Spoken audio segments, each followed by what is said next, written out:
Good morning, dear students. Students, in today's class we discuss about Surat splition. So students, हमने अपने modern history के पिछले lecture में discuss किया था अबाउट इंडियन नेशनल कांग्रेस की कांग्रेस पार्टी कैसे फॉर्म हुई थी, एंड देन हमने डिस्कस किया था अबाउट पार्टीशन ऑफ बंगाल.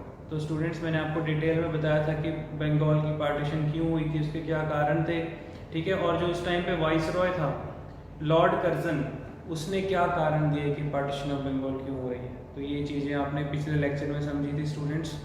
और सबसे बड़ा जो मुद्दा था पार्टीशन ऑफ बंगाल का, स्वदेशी आंदोलन था. ये चीज़ें आपने समझी थी, ठीक है. आज हम डिस्कस करेंगे सूरत स्प्लिशन. ये भी मैं आपको बता चुका था स्टूडेंट्स लास्ट लेक्चर में कि 1907 के कांग्रेस सेशन में 1907 में इंडियन नेशनल कांग्रेस का सूरत सेशन जो चल रहा था, उस सेशन में स्टूडेंट्स कांग्रेस पार्टी डिवाइड हो गई थी, विभाजन हो गई थी, दो पार्ट्स में बट गई थी, ठीक है जी. सूरत स्प्लिशन के नाम से इस सेशन को जाना जाता है. किस किस में डिवाइड हो गई थी, मैंने आपको बताया था, एक्सट्रीमिस्ट एंड मॉडरेट्स.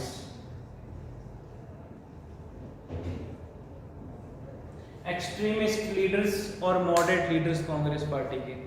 एक्सट्रीमिस्ट जो थे स्टूडेंट्स, वो गरम दल वाले लोग. एक्सट्रीमिस्ट मींस कि उग्र स्वभाव वाले लोग, ऐसे लीडर्स जो डायरेक्ट चाहते थे कि अब हम ब्रिटिशर्स के साथ कोई रिलेशन नहीं रखेंगे, हर एक चीज़ में ब्रिटिशर्स का बाइकआउट करते रहेंगे और अंग्रेजों को अपने देश से बाहर निकाल के रहेंगे.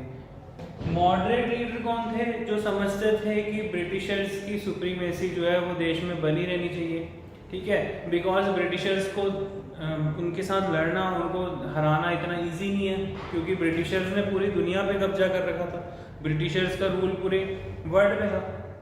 ऐसा कहा जाता था कि इंग्लैंड का कभी भी सनसेट नहीं होता. इसका मतलब क्या है, इंग्लैंड का कभी सनसेट नहीं होता. इसका मतलब ये था कि ऐसा कोई देश का कोई ऐसा कोना नहीं बचा था जिस टाइम पे सूरज की किरणें उस अर्थ के उस पार्ट पे पड़ रही हो और वो इंग्लैंड का गुलाम देश ना रहा हो, ठीक है. इसलिए मॉडरेट्स की आइडियोलॉजी कुछ अलग थी, ठीक है, और एक्सट्रीमिस्ट की आइडियोलॉजी अलग थी. तो मैंने आपको बताया था एक्सट्रीमिस्ट लीडर कौन थे, बाल पाल लाल, आपको याद होना चाहिए, ठीक है. और मॉडरेट लीडर कौन थे, गोपाल कृष्ण गोखले, दादा भाई नारोजी और मोतीलाल नेहरू. तो स्टूडेंट्स, ये बेसिक पॉइंट्स हमने अपने प्रीवियस लेक्चर में समझे थे. और नेक्स्ट आज हम इससे आगे डिस्कस करेंगे कि 1907 के बाद 1909 में एक बहुत बड़ा इंसिडेंट होता है, 1909. स्टूडेंट्स, 1909 में इंसिडेंट होता है, उस इंसिडेंट को नाम रखा गया है मॉर्ले मिंटो रिफॉर्म. एक बहुत बड़ा चेंज हुआ था, मॉर्ले मिंटो रिफॉर्म, ठीक है. So students, Morley Minto reform क्या था, मैं आपको एक्सप्लेन कर रहा हूँ. Basically students, Morley Minto they introduce a bill. Morley Minto reform ने क्या किया जी, एक अपने टाइम पे लॉर्ड मिंटो ने मुस्लिम्स के लिए सेपरेट इलेक्टोरेट पास कर दिया, ठीक है जी. वो इंट्रोड्यूस करते हैं कि मुस्लिम लीग, ठीक है. 1906 में 1906 में स्टूडेंट्स, एक और एक्स्ट्रा पॉइंट लिख लो, 1906 में मुस्लिम लीग बन गई थी. मुस्लिम लीग एक मुस्लिम्स की अलग पार्टी, ठीक है, ढाका में बनी थी. आपको पता होना चाहिए स्टूडेंट, ढाका किसकी कैपिटल है, ठीक है, बांग्लादेश की एट प्रेजेंट कैपिटल ढाका है. ढाका तब भी एग्जिस्ट करता था, ठीक है. और नवाब सलीमुल्लाह जो थे इस मुस्लिम लीग के हेड थे, ठीक है. तो बेसिकली ब्रिटिशर क्या कर रहे थे, डिवाइड एंड रूल. 1909 में क्या होता है, मॉर्ले मिंटो रिफॉर्म. जो लॉर्ड मिंटो था, लॉर्ड मिंटो जो था वाइस रॉय ऑफ इंडिया था, उसने कहा जी, मुस्लिम्स को भड़काना शुरू कर दिया. उसने कहा जी, आप अपने लिए सेपरेट इलेक्टोरेट की डिमांड करो, हम आपको सेपरेट इलेक्टोरेट का दर्जा देते हैं. सेपरेट इलेक्टोरेट मतलब अब आप अपनी कम्युनिटी के अकॉर्डिंग अपने लिए वोट मांगो, अपना एक नेता चुनो, ठीक है. सेपरेट इलेक्टोरेट मतलब कि धर्म के आधार पे उन्होंने कहा गया कि आप अपने अलग से वोट मांगा करो, अपना अलग नेता चुन लो, ठीक है, और अपनी अलग पार्टी चलाओ. उसका उसके कॉन्सिक्वेंसेस, उसका नतीजा क्या निकलने वाला था कि जैसे पार्टीशन ऑफ बंगाल हुई है, ऐसे गांधी जी को ये लगता था कि आगे को फर्दर मुस्लिम्स अपने लिए सेपरेट लैंड की डिमांड कर सकते हैं, और हुआ भी ऐसे ही। आगे भी हम इस टॉपिक को डिस्कस करेंगे। सो स्टूडेंट्स, 1909 में मॉर्ले मिंटो रिफॉर्म आया। एग्जाम में क्वेश्चन पूछ लिया जाता है कि सूरत सेपरेशन किस ईयर हुआ था, मॉर्ले मिंटो रिफॉर्म किस ईयर आया था। तो रिफॉर्म क्या था, उन्होंने मुस्लिम्स के लिए सेपरेट इलेक्टोरेट का दर्जा दे दिया। ठीक है जी। तो अंग्रेज भड़काने लग गए, कहते जी आपको तो कांग्रेस पार्टी ने आपके लिए कुछ भी नहीं करना, आपकी कम्युनिटी के लोगों के लिए कुछ भी नहीं करना। ठीक है, जस्ट वो क्या था कि हम इंडियंस को बेवकूफ़ बना रहे थे। ठीक है, तो उन्होंने देखा कि इंडियंस को बहुत इजी है, ठीक है, अपनी बातों में लेके आना। देन उन्होंने मुस्लिम के लिए सेपरेट इलेक्टोरेट डिसाइड कर लिया। Understand, I hope you understand this point students. Note down these important points, important dates. Muslim League कब बनी थी? Okay, so students, after this incident, next important point is home rule movement. Home rule movement क्या थी students? Basically it was connected with BG तिलक। बाल गंगाधर तिलक जो थे वो महाराष्ट्र में और ओवरऑल इंडिया में Annie Besant, students Annie Besant जो थी होम रूल लीग की, होम रूल मूवमेंट की फाउंडर थी। सो एनी बेसेंट कौन थी, या होम रूल लीग क्या था, होम रूल मूवमेंट किसे कहा गया था? और बाल गंगाधर तिलक ने अपने लेवल पे महाराष्ट्र में, और फिर वो एनी बेसेंट को ज्वाइन करते हैं पूरे इंडिया में, होम रूल मूवमेंट के साथ जुड़ते हैं। Students, Annie Besant was a Irish lady. Annie Besant Ireland से आई हुई एक लेडी थी। एनी बेसेंट आयरलैंड से इंडिया आती है इंडिया की हेल्प मांगने के लिए, बिकॉज इंडिया एक बहुत बड़ा देश, और वो देखती है जी इंडिया भी गुलाम देश है और वो ब्रिटिशर्स के खिलाफ लड़ रहे हैं। वो आयरलैंड से इंडिया क्यों आई थी students? Because Ireland was also a colonial part of Britishers. Ireland खुद एक गुलाम देश था इंग्लैंड का। आपको पता होना चाहिए स्टूडेंट्स, आयरलैंड, स्कॉटलैंड और इंग्लैंड को मिला के ग्रेट ब्रिटेन कहा जाता था। ग्रेट ब्रिटेन का ये पार्ट थे, ठीक है, और साथ ही साथ ये गुलाम देश भी थे इंग्लैंड के। तो ये लोग भी, आयरलैंड वाले लोग भी जो है इंग्लैंड से आज़ादी चाहते थे। अब एनी बेसेंट जो थी वो भी बहुत प्रोमिनेंट लेडी थी आयरलैंड में, वो आयरिश लेडी, ठीक है, आयरलैंड से इंडिया आती है, ये सोचिए कि अगर हम जाके इंडिया की हेल्प करेंगे तो वो कल को हमारी भी मदद करेंगे हमारे देश को आज़ाद कराने के लिए। क्लियर? सो स्टूडेंट्स, इस तरीके से होम रूल लीग इंडिया में स्टार्ट होती है। होम रूल मूवमेंट का मतलब था सेल्फ रिलायंस, मीन्स के सेल्फ का रूल, हमारा राज, स्वयं राज, हमारा राज होना चाहिए। ऐसे ही आगे स्वराज भी बनेगा, आगे डिस्कस करेंगे हम, ठीक है। तो होम रूल लीग स्टार्ट होती है, इसमें कुछ नहीं था स्टूडेंट्स, यहाँ पर बात की गई थी सेल्फ रिलायंस की। और जो बाल गंगाधर तिलक थे, तिलक अपने लेवल पे महाराष्ट्र में जो है होम रूल लीग स्टार्ट करते हैं और एनी बेसेंट को जुड़ते हैं। इस तरीके से स्टूडेंट्स एक बहुत इंपॉर्टेंट पॉइंट है एनी बेसेंट का, first women president of INC.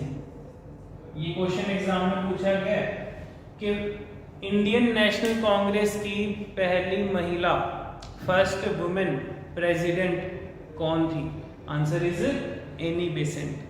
तो आपको पता होना चाहिए जब ये इंडिया आती है तो इंडिया आके इंडियंस को हेल्प करती है, सपोर्ट करती है, और एनी बेसेंट को जो है फिर उसके बाद कांग्रेस पार्टी का प्रेसिडेंट भी बनाया जाता है, अध्यक्ष भी बनाया जाता है, ठीक है। और कांग्रेस पार्टी की पहली महिला प्रेसिडेंट जो थी वो एनी बेसेंट थी। ये क्वेश्चन बहुत बार एग्जाम में रिपीट होता है, एग्जाम में पूछा जाता है, आपको ये पॉइंट पता होना चाहिए। Understand? So students, next point is Lucknow pact. Lucknow students UP में, आपको पता है उत्तर प्रदेश में लखनऊ यूपी की राजधानी। इसे कांग्रेस लीग पैक्ट से भी जाना जाता है, 1916 में हुआ था स्टूडेंट्स। क्या था? कांग्रेस और मुस्लिम लीग में, स्टूडेंट्स कांग्रेस और मुस्लिम लीग में टाई अप हो गया था, मतलब कि आपस में ये दोनों लखनऊ में एक सेशन अटेंड करते हैं जहाँ पे कांग्रेस के लीडर भी होते हैं, मुस्लिम लीग के लीडर भी होते हैं। 1916 में ये सेशन हुआ था और इस सेशन में स्टूडेंट्स मुस्लिम लीग कांग्रेस पार्टी के साथ आगे जुड़ गई थी, आपस में दोनों ने हाथ मिला लिया था, आप कह सकते हो, ठीक है। और हुआ क्या बेसिकली स्टूडेंट्स, आपको पता होना चाहिए फर्स्ट वर्ल्ड वॉर का time period. Students first world war, जो फर्स्ट वर्ल्ड वॉर थी 1914 से लेके 1919 के बीच में हुई थी, ठीक है जी। और आपको पता होना चाहिए फर्स्ट वर्ल्ड वॉर के टाइम पे जो है टर्की जो था वो इंग्लैंड से हार गया था। जो टर्की का मेन सुल्तान, वहाँ का जो खलीफा था वो हार गया था। उसकी हार का बदला लेने के लिए इंडिया में जो मुस्लिम्स थे वो भी प्रोटेस्ट करते हैं आगे जाके, और नतीजा क्या होता है कि मुस्लिम लीग वाले कांग्रेस पार्टी के साथ आके मिल जाते हैं और कांग्रेस पार्टी भी मुस्लिम लीग के सेपरेट इलेक्टोरेट को एक्सेप्ट करती है, ठीक है जी। वो कहते हैं चलो आपको एक अलग दर्जा मिल रखा है, ठीक है, मुस्लिम लीग पार्टी को आप भी जो है अपनी पार्टी चलाओ और कांग्रेस पार्टी भी अपनी पार्टी चलाएगी, ठीक है, और हम दोनों मिलकर अब ब्रिटिशर्स के खिलाफ काम करेंगे। अंडरस्टैंड कि लखनऊ पैक्ट क्या था, या इसी को एक और नाम से जाना जाता है कांग्रेस लीग पैक्ट के नाम से, जो 1916 में हुआ था। I hope students you understand this point. So कुछ इंपॉर्टेंट पॉइंट नोट कर लो आपने करने तो, ठीक है, अदरवाइज इसकी PDF फॉर्मेट में मैं आपको फाइल प्रोवाइड कर दूंगा। Okay students, so now next point we discuss about Jallianwala Bagh incident. So students, जो जलियांवाला बाग नरसंहार हुआ था, जलियांवाला बाग मैसेकर, कई बार एग्जाम में क्वेश्चन पूछा जाता है, इवन के पंजाब के एग्जाम में क्वेश्चन आया कि ये किस दिन हुआ था। तो आपको पता होना चाहिए 13 अप्रैल वैसाखी वाले दिन, ठीक है, जिस दिन वैसाखी थी उस दिन 13 अप्रैल 1919 को जलियांवाला बाग इंसिडेंट होता है। अब इस इंसिडेंट के पीछे स्टोरी क्या थी वो हम डिस्कस करेंगे। पहले तो आपको पता होना चाहिए कि जलियांवाला बाग कब हुआ था, 13 अप्रैल 1919, ठीक है जी। जिस टाइम पे जलियांवाला बाग हुआ था उस टाइम पे पंजाब का लेफ्टिनेंट गवर्नर कौन था, माइकल ओ डायर। स्टूडेंट्स आपको पता होना चाहिए कि पंजाब का लेफ्टिनेंट गवर्नर कौन था, माइकल ओ डायर, ठीक है। तो माइकल ओ डायर जो है उस टाइम पे पंजाब का लेफ्टिनेंट गवर्नर था जिस टाइम पे जलियांवाला बाग मैसेकर हुआ। और इस नरसंहार के पीछे स्टोरी क्या थी वो मैं आपको समझा रहा हूँ। बेसिकली स्टूडेंट्स, हमारे पंजाब रीजन के 2 प्रोमिनेंट लीडर्स थे, doctor Satyapal and doctor Saifuddin Kitchlew, ठीक है, नोट कर लो, doctor Saifuddin Kitchlew and doctor Satyapal, ये 2 ऐसे प्रोमिनेंट लीडर थे जिनको कि ब्रिटिशर्स ने अरेस्ट कर लिया था। इनकी अरेस्ट की, इनकी रिहाई के लिए, ठीक है, इन्हें अरेस्ट कर लिया था। इनकी रिहाई के लिए लोग जलियांवाला बाग में एक कॉर्नर पे इकट्ठे होते हैं कुछ लोग, और इनकी फोटो रखी होती है चेयर के ऊपर, और वहां पर लोग सब मिलके प्रोटेस्ट करते हैं, नारे लगाते हैं कि इनको आज़ाद करो, इनका रिहा करो, ठीक है जी। उसी टाइम पे क्या होता है कि general Reginald Dyer, students name note कर लेना, जनरल रेजिनाल्ड एडवर्ड डायर, ठीक है जी, जिसने वहां पर जाके गोलियां चलाई थी तुरंत उस टाइम पे, ठीक है, 303 राइफल से लोगों पे गोलियां चलवा देते हैं, जनरल रेजिनाल्ड एडवर्ड डायर, ठीक है। तो ये क्वेश्चन जो है रिसेंटली पंजाब पटवारी के एग्जाम में स्टूडेंट्स क्वेश्चन आया था कि जलियांवाला बाग में गोलियां किसने चलवाई थी, ठीक है। तो आपको आंसर पता होना चाहिए जनरल रेजिनाल्ड डायर, या क्वेश्चन बन सकता है आगे फर्दर किसी एग्जाम में कि जिस टाइम पे जलियांवाला बाग मैसेकर हुआ था, नरसंहार हुआ था, उस टाइम पे पंजाब का लेफ्टिनेंट गवर्नर कौन था, Michael O Dyer. Understand. So students, होता क्या है, जनरल डायर अपनी फोर्स लेके एक जलियांवाला बाग में एंटर करता है, ठीक है। उस टाइम पे धारा 144 सेक्शन 144 लागू हो रखा था, ठीक है जी। और लोगों को तो इस चीज़ का पता नहीं था, नॉलेज नहीं थी, और उस टाइम पे लोग जो है मेला देखने के लिए गए जी, जलियांवाला बाग में मेले में गए, और एक कॉर्नर पे ये लोग अपना प्रोटेस्ट कर रहे थे। तो जाकर सभी निर्दोष लोगों पर गोलियां चलवा देते हैं। लगभग 500 से ज़्यादा लोग उस टाइम पे ऑन द स्पॉट मर गए थे, और लगभग 1200 के लोग जो है उस टाइम पे अप्रॉक्सीमेट 1200 पीपल्स जो हैं आप कह सकते हो जख्मी हो गए थे, ठीक है। तो फिर उसके बाद इंडियंस की आंखें खुलती हैं। उसके बाद एक टर्निंग पॉइंट आता है between the relation of Indian and British Raj, ठीक है। इंडियन पॉलिटिक्स जो थी वहाँ पर आके थोड़ा चेंज होती है। वहाँ पर जो इंडियन पॉलिटिशियंस की, जो कांग्रेस पार्टी के लीडर या जो अदर पार्टीज के लीडर थे, उनकी आंखें खुलती है कि ये क्या हो रहा है, हमारे देश में अंग्रेज राज कर रहे हैं, हम पे गोलियां चला रहे हैं, हमको ही मार रहे हैं। देन इस चीज़ का दुख गांधी जी को भी बहुत ज़्यादा हुआ था।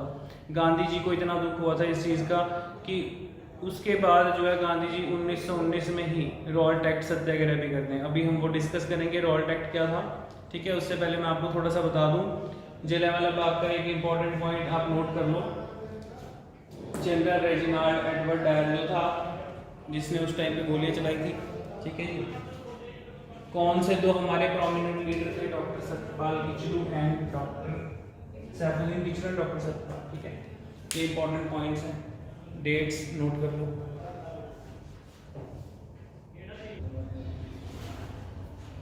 Okay students, so now we discuss about Gandhi जी।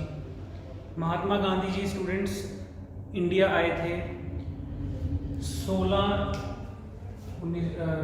9 जनवरी 1915 में, ठीक है। नोट कर लो इस पॉइंट को। गांधी जी ने बेसिकली अपनी इससे अर्ली लाइफ, पहले 1907 में वो साउथ अफ्रीका चले जाते हैं, वहाँ पे कुछ समय जॉब करते हैं। साउथ अफ्रीका भी स्टूडेंट्स एक कॉलोनियल पार्ट था, ब्रिटिशर्स का कॉलोनियल कंट्री था। और स्टूडेंट्स साउथ अफ्रीका में जब वो जॉब कर रहे थे, उस दौरान उनके साथ एक इंसिडेंट होता है। गांधी जी जो है फर्स्ट क्लास एसी की टिकट लेके ट्रेन में चढ़ते हैं, तो वहाँ पर गांधी जी को कुछ अंग्रेज ट्रेन से धक्का देके बाहर फेंक देते हैं और कहते हैं कि ये तुम जैसे कलर्ड लोगों के लिए और ब्लैक लोगों के लिए, कलर्ड मीन्स वो इंडियंस को कलर्ड बोलते थे, ठीक है, कि कलर्ड और ब्लैक पीपल्स के लिए, और वहाँ पर अफ्रीकन को ब्लैक मासेस कहते हैं, ठीक है, ब्लैक पीपल्स। तो तुम लोगों के लिए ट्रेन नहीं है, तुम लोगों के लिए सिंपल जनरल डब्बा है, ये वाला जो कोच है ये ब्रिटिशर्स के लिए, अंग्रेजों के लिए।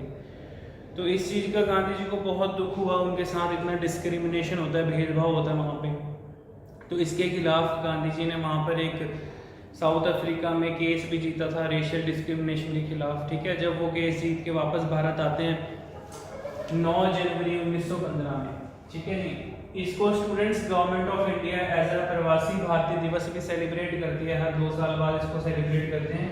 इसको गवर्नमेंट ने 2015 से सेलिब्रेट करना शुरू किया है, लगभग सेंचुरी 100 ईयर्स कंप्लीट हुए जब इस इवेंट के 100 साल कंप्लीट होने पे गवर्नमेंट ने इस डे को, इस ऐतिहासिक दिन को एज अ प्रवासी भारतीय दिवस, ठीक है। तो स्टूडेंट्स उसमें क्या है, बेसिकली प्रवासी भारतीय दिवस का मतलब ये है कि जो भी इंडियंस, ठीक है, या आप कह सकते हो कि इंडिया के जो मूल निवासी जो फॉरेन में बसे हुए हैं, ठीक है, वो लोग इंडो अमेरिकन जो हो गए, वो लोग बेसिकली आप कह सकते हो कि इंडिया में आके इन्वेस्टमेंट करें, वो लोग इंडिया में आके मेक इन इंडिया का पार्ट बने, ठीक है, जिससे कि इंडिया का रोजगार बढ़ सके।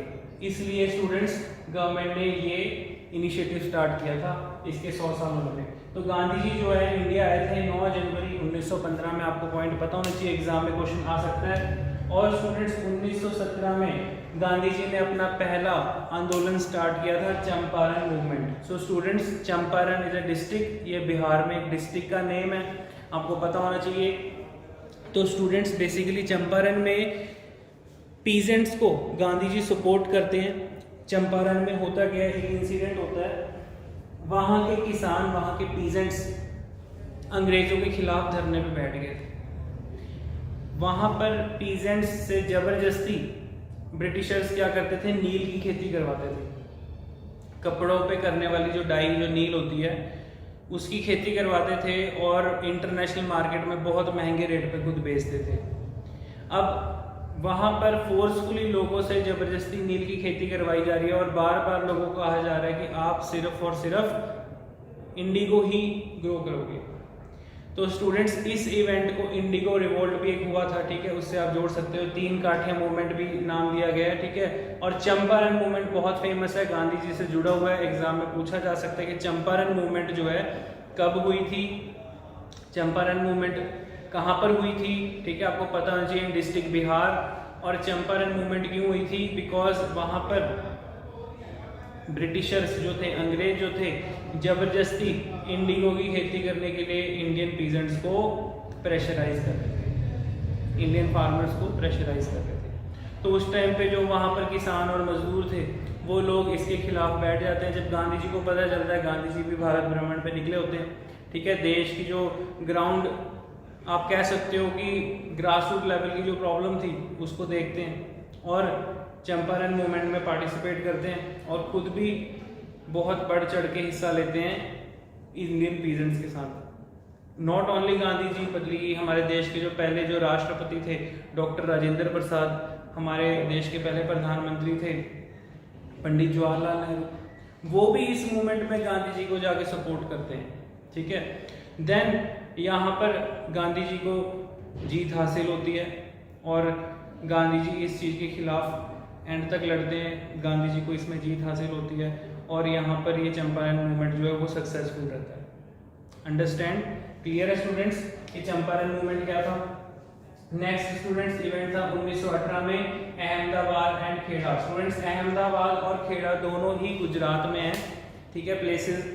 अहमदाबाद मिल स्ट्राइक जो हुई थी स्टूडेंट्स, वहाँ के कुछ मिल वर्कर्स ने, जो मिल में काम करने वाले जो लोग थे, उन्होंने मिल के मालिकों के खिलाफ ये स्ट्राइक कर दी थी। अहमदाबाद मिल स्ट्राइक इसलिए फेमस है।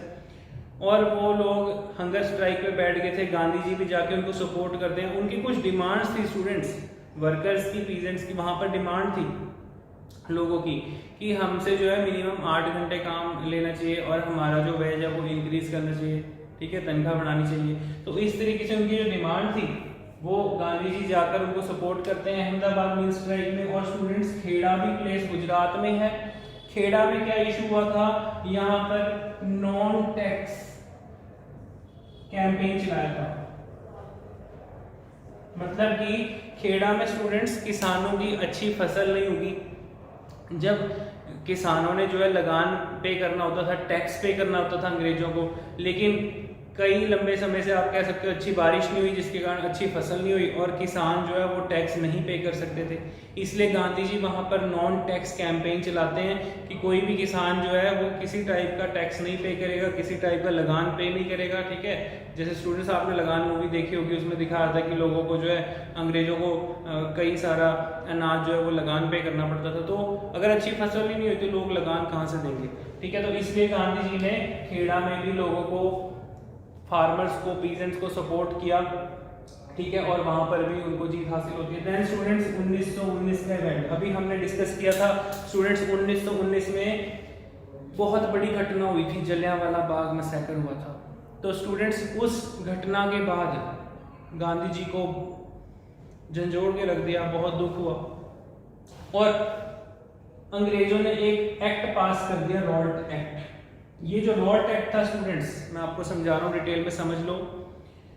रॉल्ट एक्ट जो था, एक अंग्रेज अफसर भारत आता है, सर सिडनी रॉल्ट, उसके नाम से ये एक्ट का नाम बढ़ जाता है रॉल्ट एक्ट। इस एक्ट में क्या था स्टूडेंट्स, बेसिकली कि कोई भी इंडियन के पास किसी भी टाइप का कोई तेजधार हथियार, कुछ भी चाकू छुरा, कोई तलवार मिल गया, उसको without any warrant police arrest करके जेल में रख सकती है और उसके ऊपर ट्रायल चला सकती है।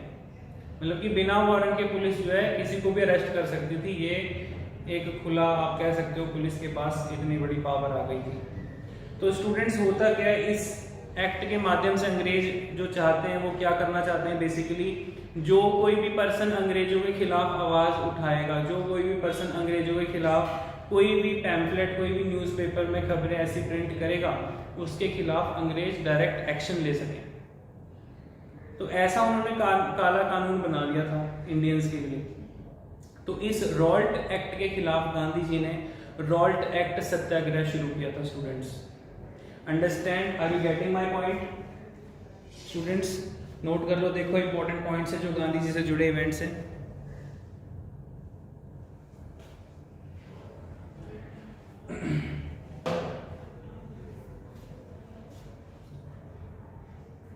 सो स्टूडेंट्स देन इसके बाद होता क्या है कि गांधी जी जो है अनशन पे बैठ जाते हैं। हंगर स्ट्राइक पे बैठ जाते हैं, ठीक है, सरोल टैक्स सत्याग्रह के खिलाफ। लेकिन अंग्रेज नहीं पीछे हटते, अब वो अपना ये कानून वापस नहीं लेते, ठीक है जी।